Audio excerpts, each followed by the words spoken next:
Welcome to Archery Country Podcast.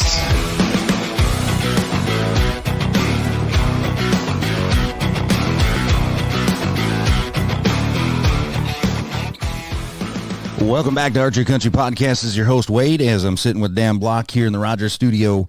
Today is questions that we sent out, and it was actually just about a 12-hour feed from our social media team on questions about the rut, questions that you want to either kind of stump us or things that we can just kind of help you out with as it is October 18th when we're recording this. You'll probably hear it in a day or two from now. And things, if you haven't shot a buck, if you haven't got out, if you haven't, don't worry about it. The best is yet to come. But we have seen some success stories so far, heard of some success stories. Early season, as always, it seems like for each individual hunter, early season can be either a bust or dynamite. Don't even go. It's like in between. I've been out once, North Dakota, and been once in Minnesota. Shot a doe in Minnesota. You've been out once? Kind of. Okay, he says kind of because you took your kiddos out. But you've been seeing some activity behind the house and the farms that you are. You got you're hunting, probably this is your last weekend of work. Then you're kind of filled up. Next week I'm gone, and then gun season I'll probably dabble a little bit here, and then Wisconsin. And then I forgot about Wisconsin. Kansas and Nebraska. And actually, you got some late season hunts too. Yep. Very, very cool. We had, this is my last day here in the shop, and then I have youth season, which is always, it's kind of like our early season up there. It's our camaraderie. We have 2, 4, 5 youth between 3 MEA, farms. right? MEA. Yep. It always seems to fall over this. Yeah. So, hopefully, the last couple of years have been really productive, but we're not hunting like the rut. We're not we're not hunting deer like it's the rut. Right. Still consider it mid-season, early season, I guess. One of the biggest, we're going to throw out some facts right away so we can answer some of these questions. We had actually 36 questions since last night about 7:45, 8 o'clock when we decided to do this. And some really good questions, some duplicate questions. We appreciate everybody chiming in. And if you don't know where these questions are popping up or where you can answer, you can get in touch with us. Archery Country has a pretty extensive social media. You can Facebook, Instagram. I believe they're on TikTok as well. Desi is some there. Myself, mainly I have some stuff. Instagram and Facebook, Instagram's kind of the deal. Right. Facebook, and then of course you can always just message on the website. Jason is our pro tech, I guess, that can answer some questions on there, and then Desi feeds us some questions. Anyways, we're off the subject. Facts about the rut that's coming up. There's 3 stages of the rut. Okay, and again, Dan and I are not like actual wildlife biologists, deer biologist experts. A lot of this stuff is studies that I have done and programs that I'm part of, and I've been with the QDMA for 15 years and used to do a bunch of MC work for those guys. So you learn some stuff, got some connections, and then personal. So instead of listening to Grant Woods, these are just dudes. We're just dudes that see it. Mainly, I'd say a 5-state area that we're kind of hunting, from Iowa, Minnesota, the Dakotas, Kansas, Nebraska, and Wisconsin. So 6 states. We're Missouri. considered, Missouri as well. Yeah. We're considered the Midwest, North Midwest in the sanction of all of this. Now, before we get into questions, 3 stages of the rut. Everyone always asks, well, I heard the rut is going to start earlier this year. Believe it or not, the rut, it's all based on when does become ready, or in estrus, when they're ready to breed. Once or twice a year, this cycle works. It's a very, very short window, especially here in Minnesota because of our temperatures and our climates and the way things work. But it's based off of photoperiod. That's when does become in estrus. Is photoperiod. That's daylight. From the amount of daylight activity that you can have, the sun going down, the moon coming up, it's based on photoperiod. This is a scientific fact. This is not me just guessing. You can do this with cows. You can do this with horses. You can do this with any animal that you're going to breed. If you want to produce a false estrus, you would just change your lighting sequence. The amount of daylight. So will the rut start earlier? The actual rut is 3 phases. A phase may start earlier, but the actual breeding, or what we call tending, is always going to be basically within a week or 2 weeks of every year. But just get that fact out of there. We're going to talk about the phases because we have some questions that ask about the phases. Right now we are in what I would say, like, would you say the the seeking phase? This is what I say for the rut: seeking, chasing, tending. Those are your 3 factors. You agree with that? So I don't think we're at the seeking phase yet. We're right on the tip of it. Again, October 18th is when this is recorded. More than likely, when you hear this podcast, it's going to be there. Yeah, I think Desi's going to try to release it today or tomorrow. Okay. But next week, right. Rock on. Right. We've been blessed with the last week and a half of cold front. And it's looking like that extended period too. I mean, a couple low 60s, but otherwise it's going to be 50s and 30s, high 38s at night, and depending where you're at. So we might as well just dive into the questions, and get that. All right.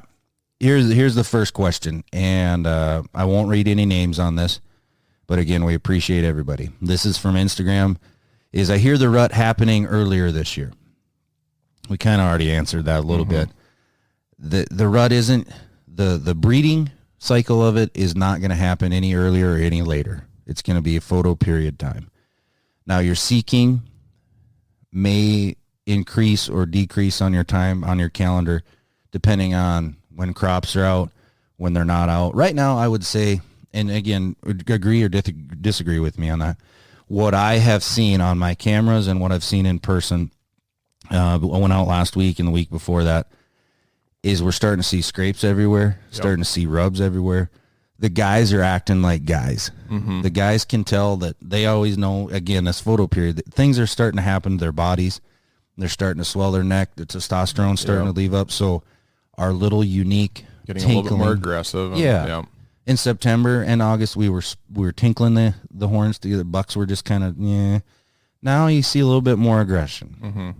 I wouldn't say like the big 160-inch, 5.5-year-old deer are coming in and crashing the antlers, but they're displaying dominance. They're pushing a little harder. Your 2-year-olds are pushing off your yearlings. Your 3.5-year-olds are making their dominance known. Not that you can't hunt scrapes and rubs right now, but I use that as just a sign like, okay, there's bucks in the area. I don't know if he's a half. It depends on the buck too. Some bucks will just, that's part of their daily routine to check out however many scrapes. And and again, why does a deer make a scrape? It's all based on scent. So when you see the branch above the scrape that's broke, that's really not from the antlers, just from their mouth, on the roof of a buck's mouth, and then also by their eye gland, and then is it between their ear and their antler is another gland. They're secreting scent, putting it down, and of course they're pissing on their tarsal gland and then onto the that scent is way stronger than we think. And it lasts a lot long, especially in dirt. That's why they scrape the dirt and the leaves away. And it's in the dirt. You can see scrape lines for a quarter mile, field edges, timber, they can be everywhere. Rubs, I don't really understand rubs. Do you? If I'm going to hunt like either a scrape line or rub line, I'm going to hunt a scrape line. Okay. And like I said, I think it's all depending on the deer. There's a couple times in Nebraska where we're hunting. I might have a camera miles apart, and there's always consistently one deer that's just constantly checking scrapes, and then you have another buck where he's not even doing that. He's not even bothering doing that. So it really depends on the buck. It does, and I think personalities are just like humans. There's I break it down. If there's young listeners on this, just plug your ears for a second, but break it down to like dudes back in the day going to the bar, right? Oh yeah, you're gonna have some guy that is just gonna fight whoever. There's a guy that goes to 3 bars a night, right? Picking fights, and then there's a guy that sits at the bar, sits in one chair, right? His core area is so small, right. Checks out the gals, and if he's good looking, he might get lucky. He or she, I guess, this day and age, we got to be politically correct. But yes. All right. So is the rut going to happen earlier this year? Question is answered no. Different phases of it. All right. Let's move right down the next one. Doe sanctuary during the rut. Do does move to different bedding areas? Again, based on your property. This is a kind of a loaded question because if you hunt public land, the closer we get to that November 5th, there becomes more foot traffic. So do does change their bedding area? It's 100% based off of if they're getting pressured or not. Pressure, too. exactly. Yep. I was hoping you were going to say that word. Yep. Again, we're blessed with some private acreage, low pressure, and basically it's the same bedding area year after year, season after season. And if you're hunting public, just try to. That's why guys will go miles in or take hip waders and go into spots where there isn't as much pressure, and that's where you're going to find does. And if you find does, well, yep. And that's the biggest thing, when people say, "Well, how do you hunt the rut?" Your scrapes and your rubs and your buck sign and this and that. Basically, hunt does. Because that's the main attractant. It's no different than fishing. Yeah. If you're not fishing around schools of bait fish, you're probably not going to catch. I mean, there's always an anomaly, right? But there's always an anomaly. Right. Yep. The guy that sits 30 feet off the road on a public piece and shoots, a giant. Yeah. Like sometimes you get lucky. It happens. Yeah. All right. So does the sanctuary during the rut, doe sanctuary during the rut, do they move to different bedding areas? Unless they're pressured or something has spooked them, I would say no. But a bedding area, a doe can have multiple bedding areas. A buck can have multiple bedding areas. Let's say you have a 120-acre farm. Probably going to have one or two. Lots of cover, where they feel safe, where things the last couple of months have not spooked them. Coyote count is down, wolf count's down, no pressure. And they're going to use wind always in their favor too. Yes, always. And that's the thing about a bedding area. It doesn't mean that they're going to get out of their bed and go north every single time. If the wind, is prevailing wind from the northwest, then obviously they got the wind in their face and they may go that direction. But deer are super smart when they talk about their senses. Their eyes are pretty good. Their ears are phenomenal. Their noses are amazing. Yep. So you have to. And then their will to live is right there too. So yeah. All right. So that's question number 2. Pretty easy. Here is question number 3. I'm kind of, if you're looking at your list, I'm going around and around and around. Should you sit all day in the same spot? Depending on the time of the year. So you're depending what you're seeing too. Yeah. Right now we're entering the seeking phase, right? Yeah. They're not chasing. The does are not. If the does get chased, they may move off 50, 60 yards, but they're not leaving. Yeah. They're not running away. They're not ready. Especially if it's a young buck trying that, the doe's going to get pissed. Evenings right now is when you want to direct your attention. There are some guys that are having luck early morning. They're just in a really good spot at the right time or right on the edge of bedding and the deer are coming back and you're catching them during daylight. But you're 3 o'clock to 6:30. When is the sunset right now? 6:30, so you can hunt till 7. 3 o'clock to 7. So like end of October, 23rd to the 30th, I have rattled in quite a few decent bucks right when I get in there. So if I'm getting in there I rattled in 2014. I rattled in a deer at 1:30 in the afternoon. Oh, shit. Yeah. So it really depends on the property and pressure and what that buck's feeling. But, that was pretty much, that was right when I got in there. He might have came in. It's funny that you bring that up. I don't know if you follow, and they've been a friend of the shop, Nicole Weller Larson. Yeah. She just put out a post the other day, and she has pretty good luck early season, mid-season, I'd say right now. And same thing, she's like, don't be afraid to take your rattling antlers with you now. It's an attractant. I'm a firm believer. Yeah. Yeah. I'm assuming they're going to be with you. Oh, yeah. In the next couple of weeks. Always. Yeah. Yeah. I'd rather have, I'd actually rather have a set of antlers than a grunt call. In the next. Yeah, I don't. A grunt call. But I've had good luck with antlers, man. Right. Yeah, I think if it's done properly, get your cadence down, listen to actual bucks fight, like try to match that cadence. And when I say fight, like, are you doing a hardcore battle? Are you doing sparring, tinkling, aggression, or do you mix it up? I mix it up, but I don't. I get relatively aggressive, but I don't. Everyone thinks that they're like billy goats and that they just like back up 20 yards and they just go head on each other. Right. I mean, I try to actually keep them locked majority of the time to where it sounds like it's just pushing around. Mm-hmm. I think that's a good analogy. Yeah. I like that. Yeah, it's not the when you watch National Geographic, Marty Stauffer or whatever in the Rams, right, headbutting each other in the snow. It's not that. Yeah. All right, so back to the question, should you sit all day in the same spot? If you want to, sure, right now, but I wouldn't. You don't, like I say, everything has an anomaly. Mm-hmm.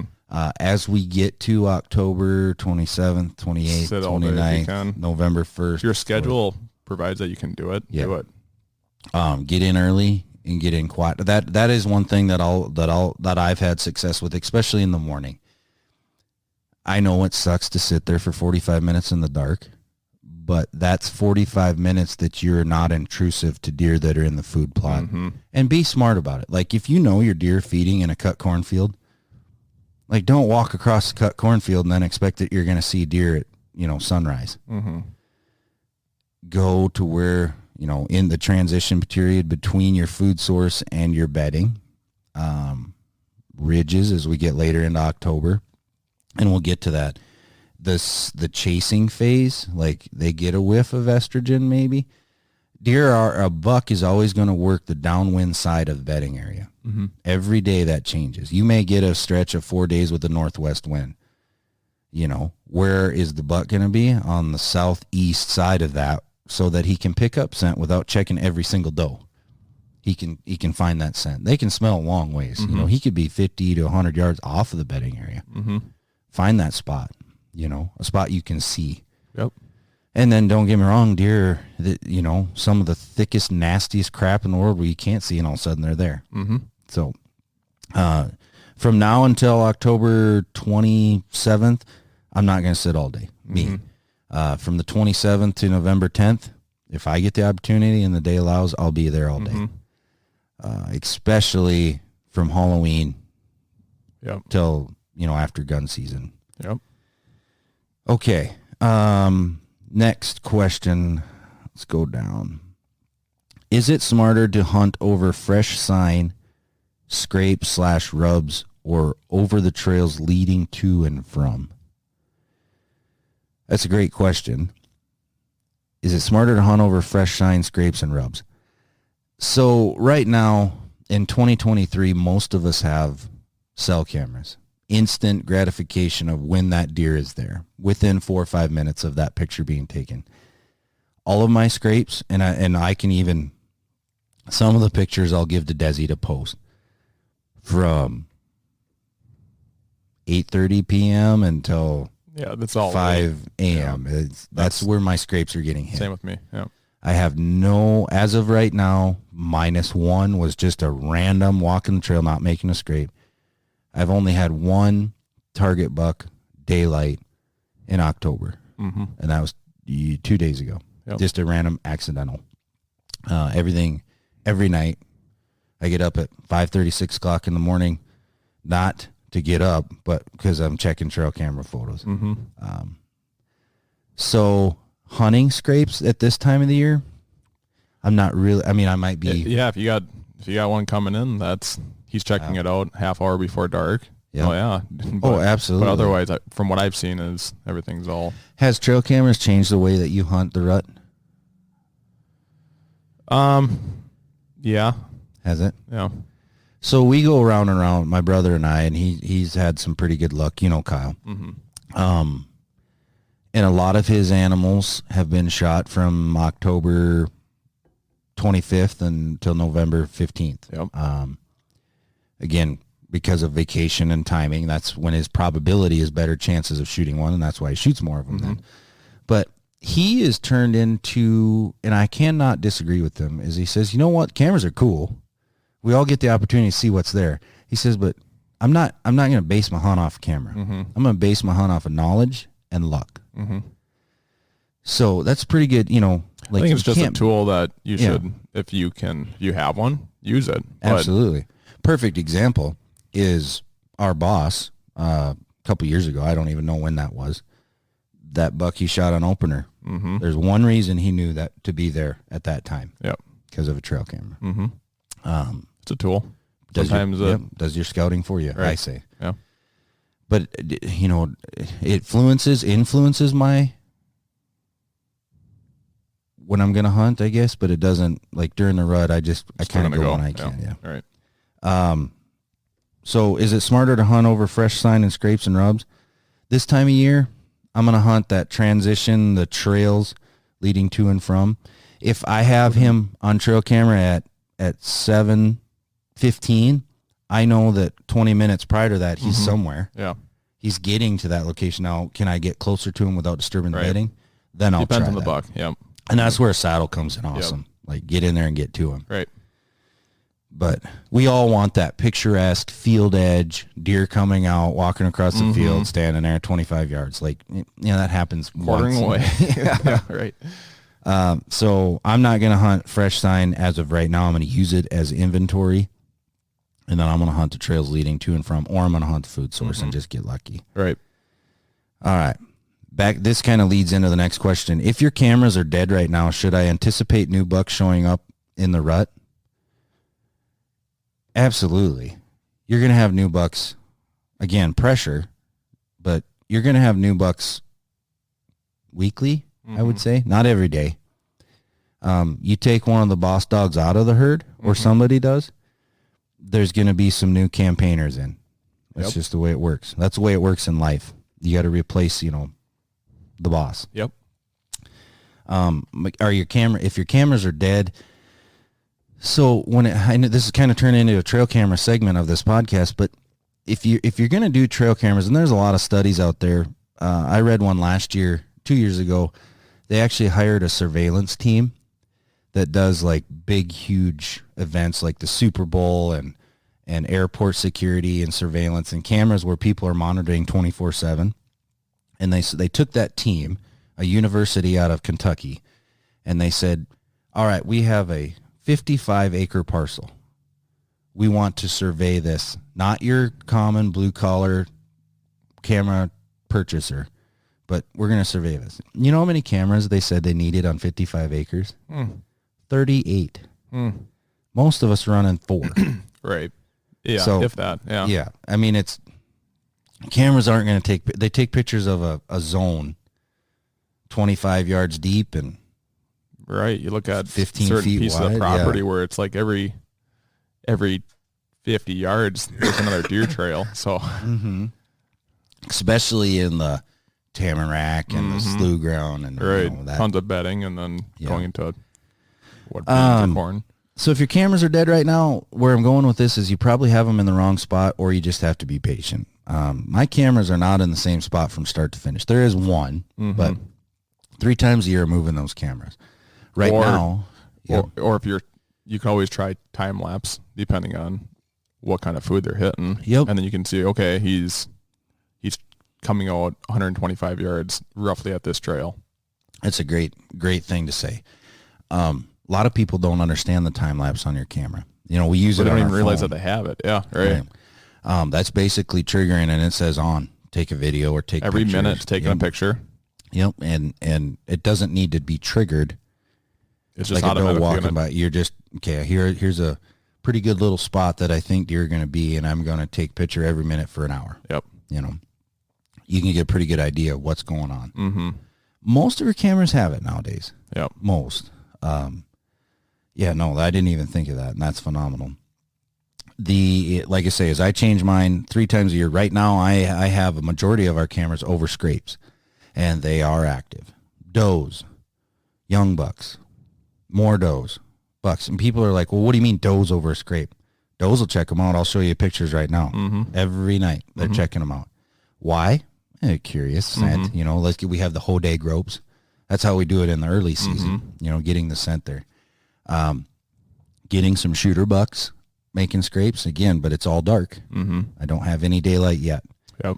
As we transition early season, I'm usually over, depending on where your regulations sit. Some counties you can do this, some you can't. Mineral. Watering holes. You know, we were super dry up where we hunt this year, so I had water. But, you know, and then I'm going to switch cameras and kind of put them back on food source and try to get as many pictures of does, trails going to and from. I'll keep some on scrapes. Once the chasing starts, the scrapes, you know, they may check them out, but that's not where I'm directing my attention. Right. All right. Continue on. We're doing pretty good. How long is the actual rut? Some people make it sound like there's 2 months long. All right, so here's some of your facts that we have, and you guys can look this up just as easy as I'm telling you. Depending on your area, again, the rut is off of photo period. And when we say rut, the rut is a collection of all of the stages. So your pre-rut or your seeking stage, and then your chasing, and then your breeding or your tending. That's going to roughly, let's just say 25 days in most of our areas. The breeding part of it is going to be narrowed down to about 10 to 11 days for the most part. Now, a white-tailed doe will have a gestation period that's going to last, if they get bred in November 5th, usually going to have a May baby, right? Mother Nature and the anatomy of a deer, especially here in the North Country, a doe doesn't want to get bred early, because what happens if she has a March fawn or fawns is Mother Nature has not provided enough food source, that she has to use too much of her body fat and produce food for those fawns where she can't. So it's detrimental if they're bred early. Yep. Mortality skyrockets. Yep. You don't want to be bred too late, because then you get into your June, July fawns. Yep. A younger fawn that time of the year, not only are you dealing with heat, but predators, and then that fawn prolongs to... Yeah, and then you have a 25-pound fawn. In December, November. Yeah, that's probably not going to make it. Yep. It's the weakest link on there. Yep. Just come another message. Cool. We love them. Keep sending them. So where I'm going with that is that's why our window, basically here in Minnesota, is what I'm talking about. In Wisconsin and that is they need to be bred in that area. Now, if a doe does not get bred in those days, it will take 28 days for her cycle to come back through, and that's where we have the air quote second rut. They want to get bred. Still allows time if your big bucks have enough gas left. Absolutely. The problem with this situations that we have is young bucks can breed just as easy as an old buck. Now, does that young buck have the genetics? Hopefully. Another thing about it is, we talked about off air, if a doe has twins or fawns, that doesn't mean that they're twins or triplets. It can be multiple bucks. They could be half brothers or sisters. So a doe can be bred a couple times during that, that period, which is very interesting to me. Yeah, that is interesting. Two different baby daddies. Now what they say, now what they say, everybody's after this ratio of 1 buck to 1 doe. If that happens, your rut's over like this. Now, it's not cool to have 1 buck to 25 does either. Yeah. But your breeding is prolonged longer, right? We all hear of the dreaded lockdown. Okay. What they mean by that is a doe will be in cycle for up to 24 to 48 hours. That buck's not going to leave her side. Is he unkillable? No. He's just with that doe. Yep. So now you have 2 sets of eyes, 2 sets of ears, 2 noses. She's super cautious. She's bugged. She wants, needs to get bred, but not going to go very far. Going to eat, go back to bed. Yep. So the lockdown does obviously happen. It has to happen.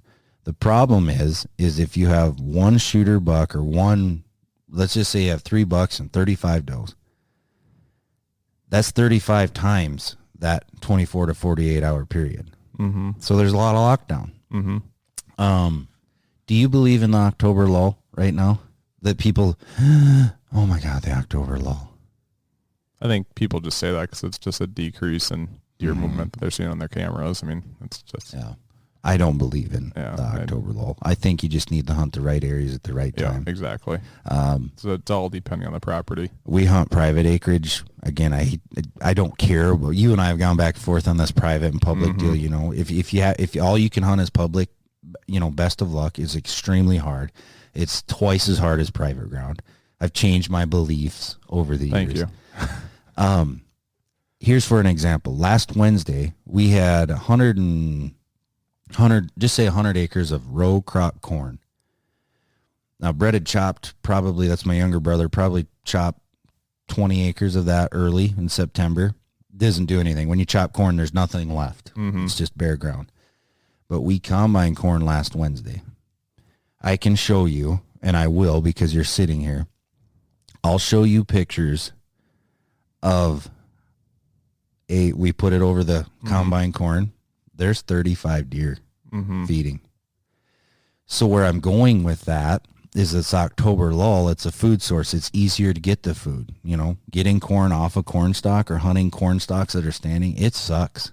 Yes, it can attract them, but they're not moving very far and they're always hidden. You cut all that down, there's corn on the ground, obviously you're going to see more deer. Our final feast that is an extremely awesome crop this year has rutabagas and radishes and turnips and big broadleaf green leafy. That was hit hard when the soybeans turned to brown. Green on green transfer. I'm stealing that from the juries. And then right now they're not even touching it. They're not eating it. One, the bulbs, it needs to have a frost. Yep. So that produces It'll be good late sugar. season, but right now it's just not getting hit. They're eating corn. That's basically what it is. Once in a while I see them on clover and alfalfa. Acorns. Oh my God. Yeah, what a this year. Yeah. People not getting pictures of deer. Bear hunters and deer hunters. Good luck. Yeah. What a year for... We walked out the other day and my dad said it's like walking on marbles. Everywhere. Yeah. If you have an Oak Ridge stand, I was going to ask you, so there's red oak, and white oak. Yeah.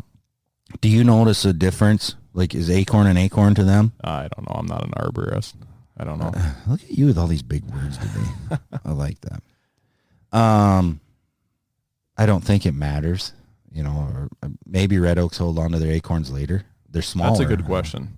Well, somebody will answer that. Somebody message us right now and answer that for us. Well, I guess I act like we're live. We're not live. Well, in the future. Yeah, come in and tell us that. I don't even know where we were on our questions. But anyways, long story short, what question was I answering? Oh, the actual length of the rut.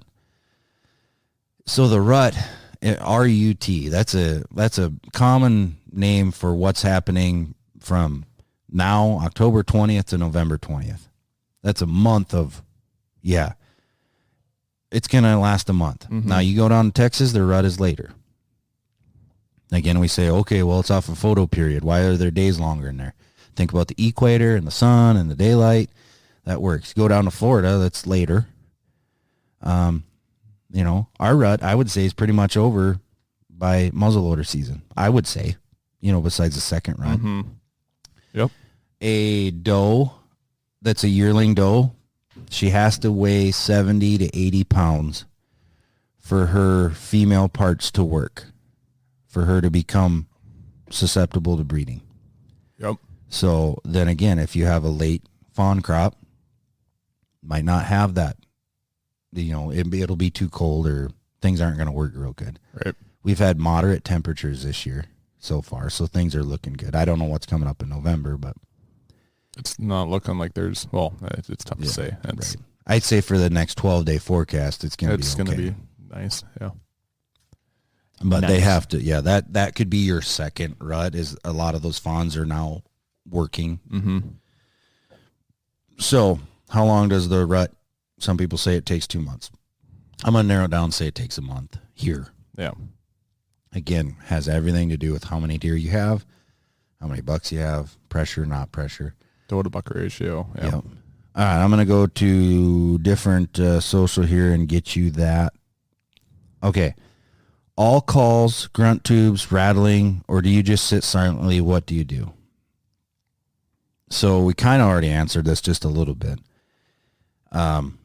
Right now, tinkle the antlers together, that 4:30, 5:30 time, whatever you're going to hunt. Like you said, you rattled one at 1:30. Mm-hmm. Like you caught his attention. He got up out of his bed, or he was already on the move, and he come to you. Mm-hmm. You can do anything at any time. It's an attractant if used right. I'm not using scents right now. I'll use Evercom. Conquest makes Evercom, which is a deer herd in a stick. We also sell Code Blue. Mm-hmm. It's a deer herd in a stick. It's like a deodorant stick. Like I'll use that to aid in covering or masking a little bit of my scent. So if they do get a whiff of something, hopefully it's that, and they're like, oh, it kind of smells like a deer. Yep. Deer bedding area. I think there's a time and a place always for scents, but it's not always gonna work. I mean, yeah. So here's why I say it right now. I'm not. I use that almost every time I go out. Mm-hmm. That Evercom. As far as your estrus, unfortunately, so we're blessed with the opportunity to actually have deer scent here in the refrigerator, fresh, and that comes from Whitetail Country, and that's just a farm just a little north of here. Mm-hmm. So that's actual deer, right? Yeah. Yes, they are in a pen, but it's not bottled from last year. Like you're gonna find. So we don't have estrus right now. We have doe scent and we have buck scent. Yep. From what their deer are doing on the farm. Mm-hmm. They're not under ambient lighting. They're not falsely set into it. And they're completely transparent. You can talk to them. Mm-hmm. She's like, well, as soon as we have our estrus, you guys will get the first bottles. Mm-hmm. That's from actual deer. Now, the chemically induced, you can go right to our shelf and buy tinks, doe estrus, or what do they call it? 69, thanks. Yeah, 69 or something. Yep. Yeah. Pimp juice. Like, it's chemicals. It may smell like it a little bit, and it may be from 2 years ago. I don't know. Yeah, and depending on the buck, it might. Here's my answer to the question. Do you use scents? It's not going to hurt you. It can hurt you. 75% of the time, it's not going to help you at the wrong time of the year. Right. There's a time and a place. Yeah. As far as grunt tubes, always have it. Always have it, because you never know. Yep. Deer communicate. Mm-hmm. Always. The old Primos can. Do you ever have that? Oh yeah. Then it gets clogged up with like dirt and stuff in dirt. We now they make grunt tubes that you can do all of that, but like deer make noises. Always. Absolutely. Absolutely. You ever heard a doe grunt? No. There's a video out, Jared Mills. So he just started his own YouTube channel. He, for like 15 years, videos. He was on whitetail, not adrenaline, but whitetail. With Bill Winke. Yep. Yes, exactly. So anyways, he's got I think it's his second video, shoots a monster in like this Cedar Ridge. He shoots monsters every year, yeah. And he's like, so we hear this deer grunting on video, mm-hmm. and this buck gets out of its bed. It bedded 60 yards from him, gets out of the bed and like turns ape shit, runs over there and makes a scrape and gets all crazy. It wasn't a buck. Mm. It was a doe grunting. And he goes, the footage afterwards, like you can actually. So what is it like? It sounded just like a young buck. Really? Yeah. I was like, oh my God. Huh. It was a big, huge, fat, old doe. Yeah. It sounded like that. Always have a grunt tube. And you always carry your rattling from now on. Yeah. You don't do it early season, do you? No. Okay. Like October 23rd, 24th and on. Right. Don't be afraid to rattle. Everyone's so like scared of it. Yeah. I mean, and the cool thing, like, I get to go to Missouri, right? And I've hunted Iowa with the rights for quite a few years.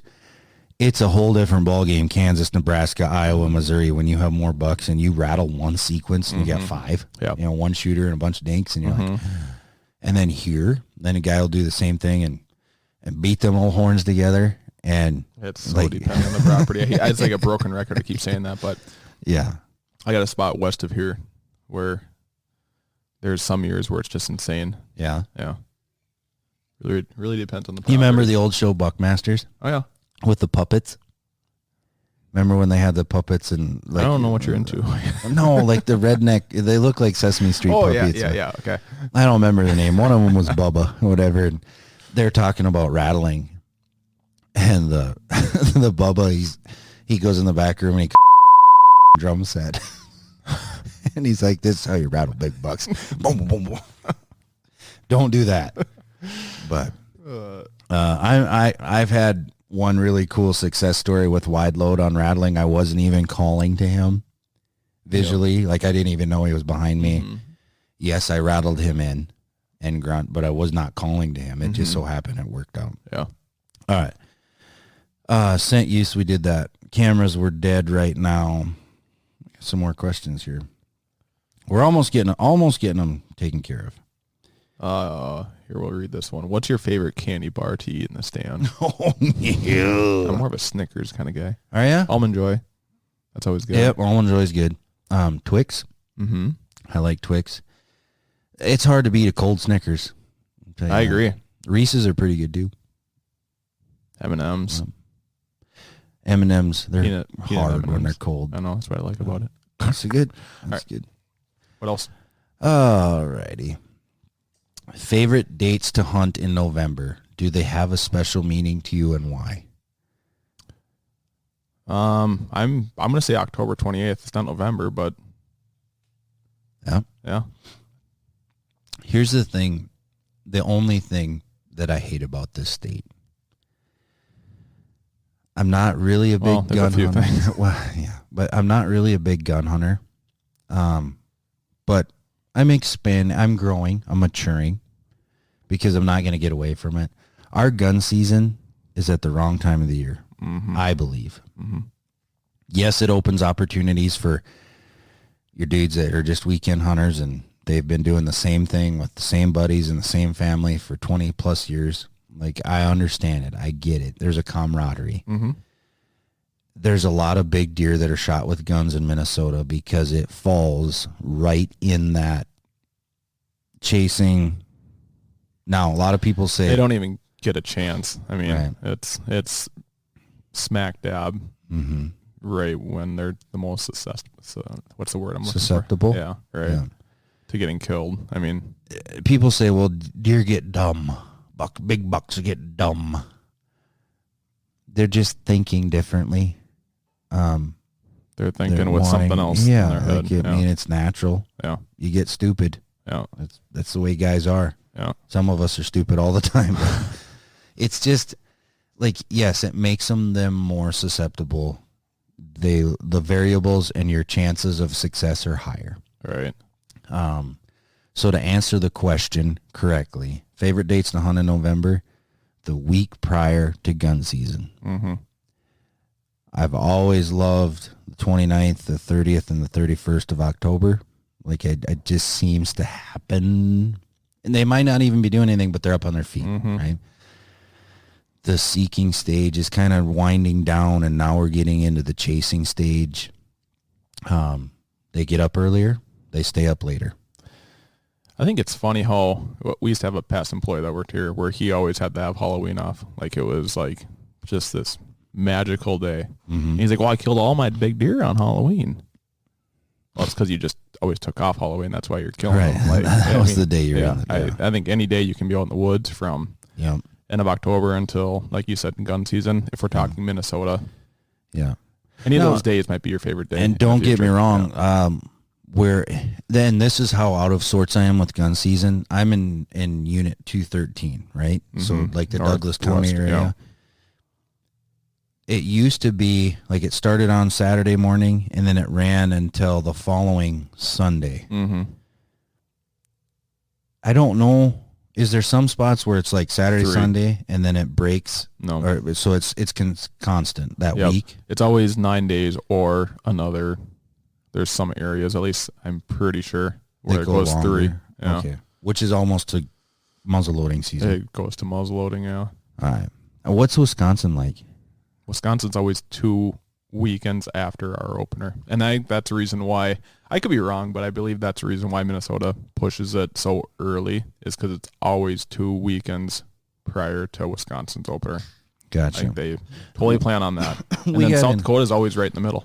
Mm-hmm. North Dakota is the same gun season as ours, pretty much. I think it opens the Friday before at like noon for some reason. Or it's the week after. I can't remember on North Dakota. I know Last it's year, not theirs. was the same weekend, just the Okay. way that the dates fell. Yeah. But And Minnesota always bases it off of other states Jack, you can get in on this if you want to. because all they care about is license sales. We're talking about the rut and questions that we had on Instagram. But anyways, so I like that week prior to gun season. Yeah. Here the thing is, Iowa is like December 1st weekend, and they actually stop archery for their gun season, and then it starts up. Kansas is, Wednesday, the last Wednesday of the month in November. And that's all rifle That's rifle. down there. Yeah. So my favorite dates to hunt in November, I'd say depending on when the gun season falls, it's going to be that week prior to the gun season, maybe part of October. What date? The guy's asking the question. Come on. It says November. I'm going to say November 2nd. There you go. There you go. Just hope it's not on gun season. May actually hunt gun season this year, believe it or not. Yeah. With the Savage 220. Well, yeah, we bought Bodie a Savage 220. I can't believe how accurate that is with a little help from my buddy Dan. AccuTips. Yeah. Actually, that was a rifle. Sorry. Shotgun. Fucking blew my eardrums off. Oops. bleep Abby, that out. don't be listening to this. Oh, she already knows. You did tell her, huh? I did, yeah. It's not good. All right. One more question. We got to open up the doors. Okay, one more question. We got to open up the doors. Let's find a good one. Sorry we didn't get to answer all of them. We only said 10, but we'll fit this one in. All right. Man, this is hard.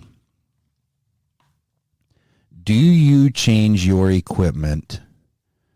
Put it in number 3 right there. Do you change your equipment, archery only? Do you change your equipment for the rut? No. I don't. I try not to change anything. Okay. This is all I'm going to say per to that. My stuff is set up in that September 1st, right? Jack is with us now. He just got back from South Dakota. He can talk into that. It's all good. Did you see any pre-rut activity in South Dakota this last week? You can talk into that mic or this mic. And he's rocking a stash. I know. Both of you guys, you get facial hair rocking. No, actually, hardly any scrapes. Pretty amazing how far behind South Dakota is compared to Minnesota. Really? Yep, So just dead. dead. So you would say you're in the October lull out there. Yes, numbers are there. What's the food like? Corn gone? Not gone? No, Corn standing. Yep, all kinds that of crops. Saw all kinds of deer. Just Not your shooters. They got quite a bit of moisture, didn't they? a little bit of rain. Yeah. But Okay. So equipment. You're not changing any equipment for the rut? No. Okay. Dan finally and Jack had to say into this. I have a Garmin. That's going to be the coolest tool for the rut because it's one less step that I have to take to range the animal because it's built into it. Shot a doe a couple weeks ago with it, and it was like the easiest thing in the world once it's set up properly. What I like about a Garmin too is you don't get into tunnel vision. Like it makes you think. Right? Like, okay, I can't just pull back and Yeah. it makes you like, okay, I got a Get messed range. up. Yep, exactly. Make sure my reticle's right. That's sure my range forces looks you to correct. slow down a little bit. Yeah. Love it. And I like the clarity because it's a dot Yep. with a huge view. which bow did you take South Dakota? Okay, so here's the thing. And I think they directed this to us because it's someone we all know. We have multiple setups. Did you have your Garmin with you out there? Oh, Garmin's illegal in South Dakota. Oh, that's right. That's a good thing you brought that up. That wasn't a trick question. I completely forgot about it. But you will in Minnesota. Yes, absolutely. Okay. Things happen so fast, and during the rut, having that Garmin is a game changer. I'm messaging this person here real quick on what they said. I got the bubbles. We're coming. No was meaning like, do you switch broadheads? No.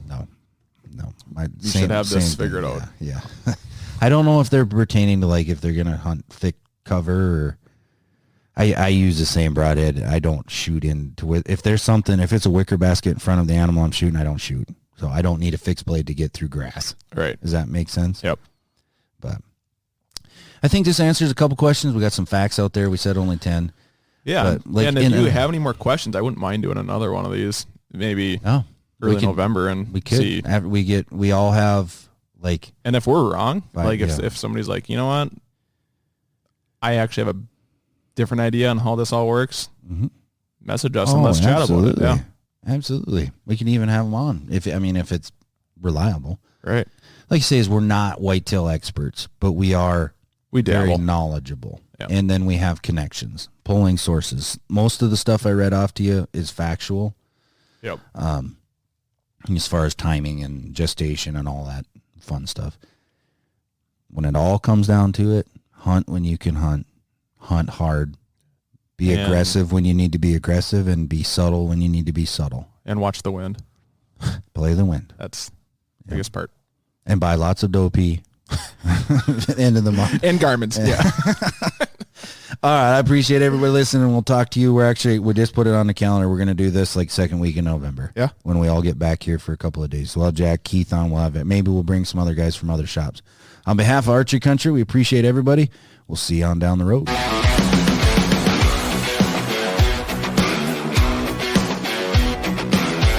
Thank you for listening to Archery Country Podcast.